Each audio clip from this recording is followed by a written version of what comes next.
Okay, so lesson the first. We're going to talk about something that is, while maybe not the most exciting thing, it is definitely essential and is certainly something you're going to have to do in the unit.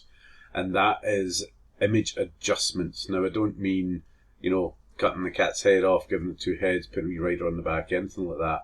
I mean adjusting the light level, the colour balance, the tone, all that stuff, which some of you might find exciting, some of you probably not. But it is an essential part of Photoshop, and it's also a good way of showing you how layers interact with each other, or can interact with each other, I should say. So there's a number of ways to add adjustments. The first and easiest, I guess, would be just to go up to Image and Adjustments, and then select what one you want. So brightness and contrast, how bright the image is, what the contrast is between the lights and the darks. The levels is similar to, I'll show you in practice actually.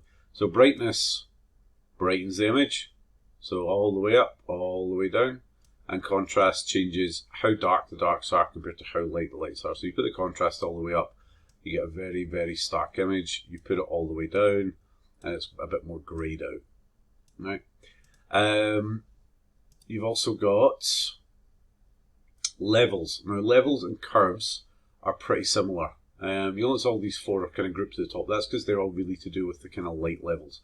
So levels, why aren't you bringing up the, oh, sorry, it's on my other page.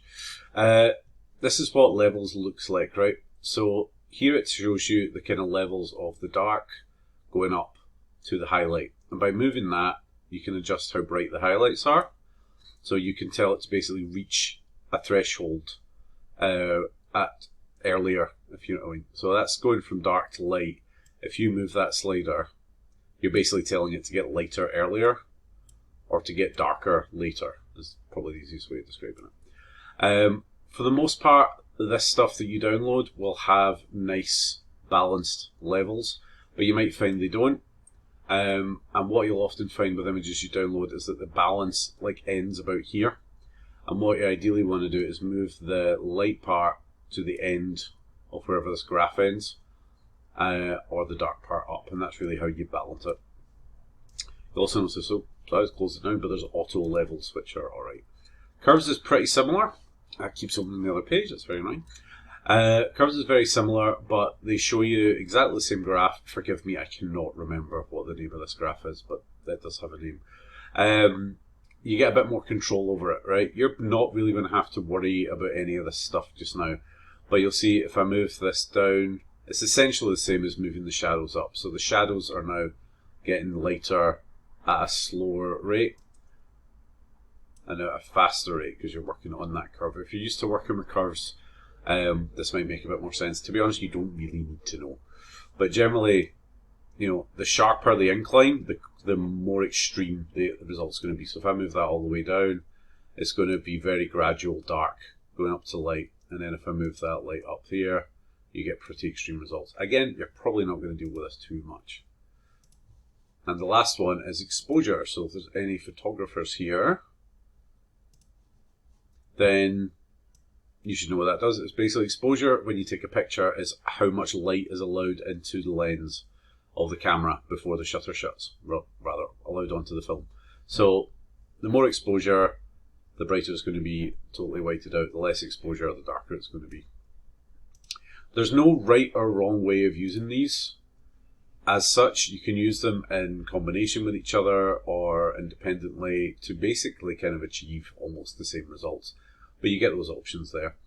Then you've got your color adjustments. So vibrance is quite similar to saturation. So here, vibrance is basically how extreme each color is. So you'll notice, let's say a good example there would be probably the yellow in the background here. Now at its base, it's kind of beigey. If you turn the vibrance up, it gets a lot more yellow.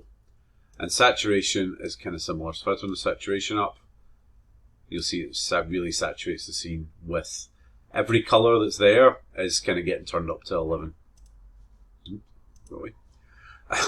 Excuse me. Then you've got hue and saturation.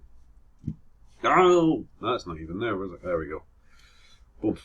So This is a bit more interesting because the hue will change the overall colour tone of the image. So this is quite nice kind of summary colours. I could change it to blue.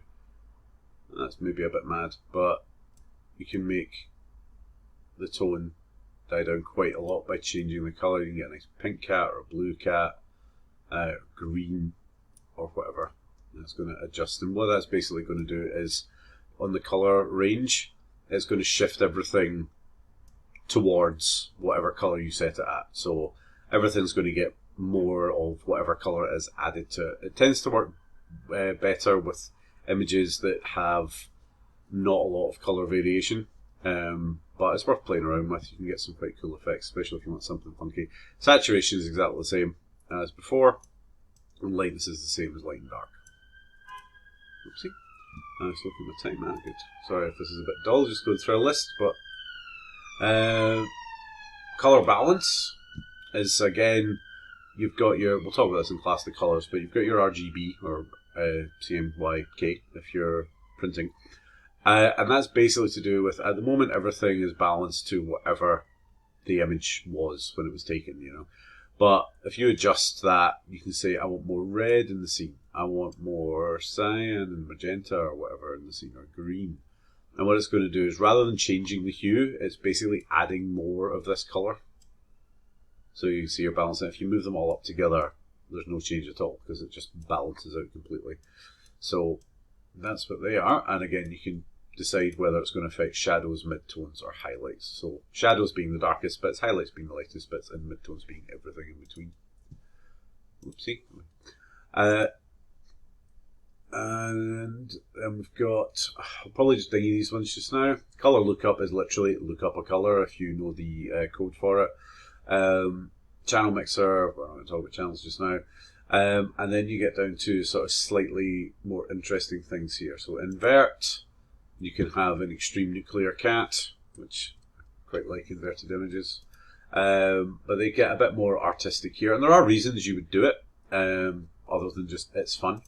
Posterize is quite nice. I used to make lots of posters using posterize. You can just sort of turn everything into sort of a drawing sort of look. This used to be a filter. Again, there are reasons you would use this, other than because it's cool. But what we've been doing is affecting the whole image. And if you do any of that from this menu up here, you're locking it in. So if I go up here, change the levels, blah, blah, blah, save it out, I've just overridden all the levels and I can't go back and fix it without a lot of pain in the arsery. So you very rarely will actually use this menu up here. What you're going to do most of the time is go down to your layers palette here. And what you're going to do is you're going to add in layers of adjustment.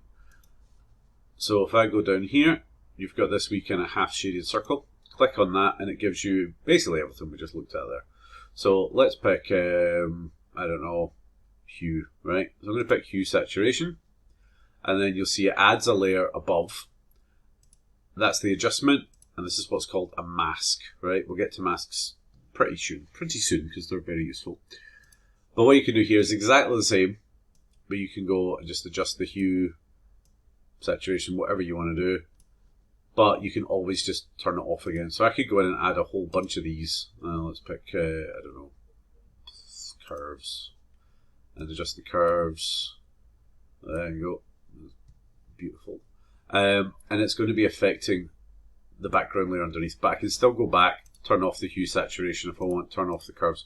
This is called non-destructive workflow. This is a term you'll hear a lot. It might come up in the test. But destructive means you can't backtrack from it. You've done it, you've saved over it, it's gone. Whereas non-destructive is working like this. Where you can always backtrack, you can delete it, and you'll always have your main image nice and safe in the background. So it's worth opening up an image and playing around with this, getting used to putting the adjustment layers in, and then I'll be back in the next video to talk about masks.